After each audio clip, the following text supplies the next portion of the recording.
Hello, welcome back to my channel. I just want to show you how I do coconut oil at home, how I make coconut oil at home. So I'm just using 4 coconuts, but mind you, 1 or 2 might be bad if you're lucky. So yeah, I ended up having like 2 coconuts, 2 got bad.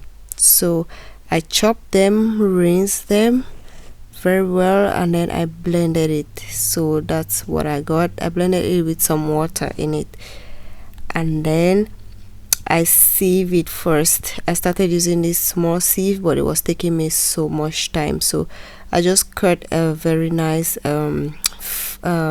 fine material from a cloth that was lying around in the house, and I washed it properly, as you will see, and then I just poured everything inside. That's it, that's what I'm talking about. And then I just had to squeeze it just once, and everything was right in there. I just squeezed it and put more water and squeezed and put more water and squeezed. Like I did that like from like 3 rounds, and that's the chaff. So that's the amount of water I got from the coconut. From 2.5 coconuts, I just left it to stay overnight, and then the next morning you now want to like collect the top coat, which will be hard. You make sure you keep it where it's in a cool place, you know, so it hardens.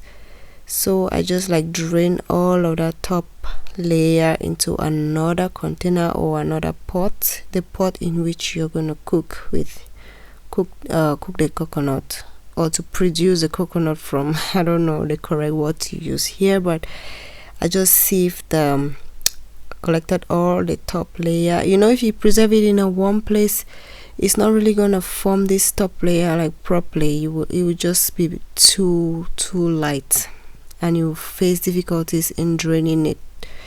So I just put it, things is still very cool where I am right now. I just put it on the veranda or balcony, and it was cool at night. So yes, so I collected this much, and then I put it on my cooker and started off with a high heat, and then I stirred at intervals, stirred and waiting for coconut oil to rise.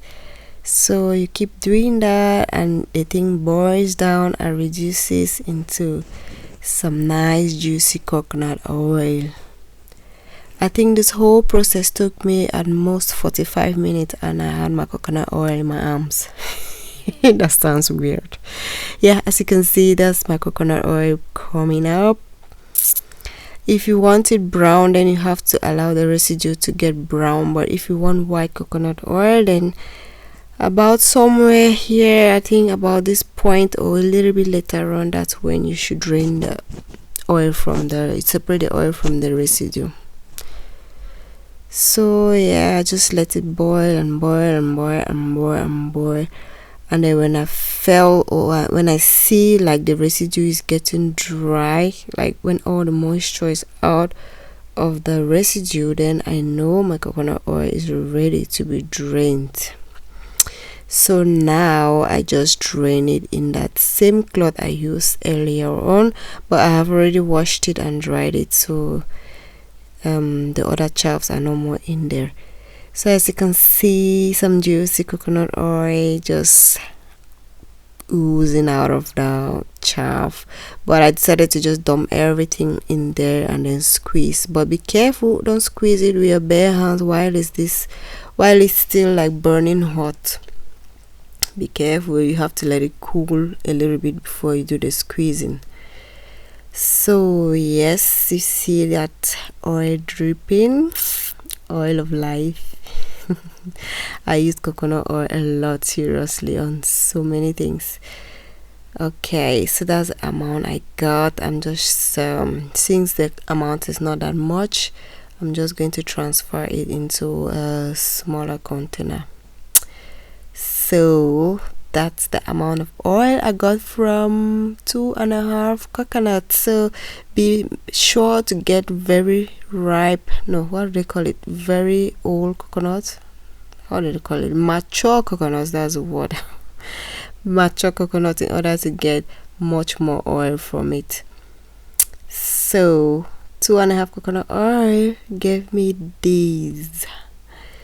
Yes, so now I can cook. I can apply on my hair, body, lips, whatever. Coconut oil is always in my house. Thank you for watching. Hope you liked it, and go make you some coconut oil. Bye.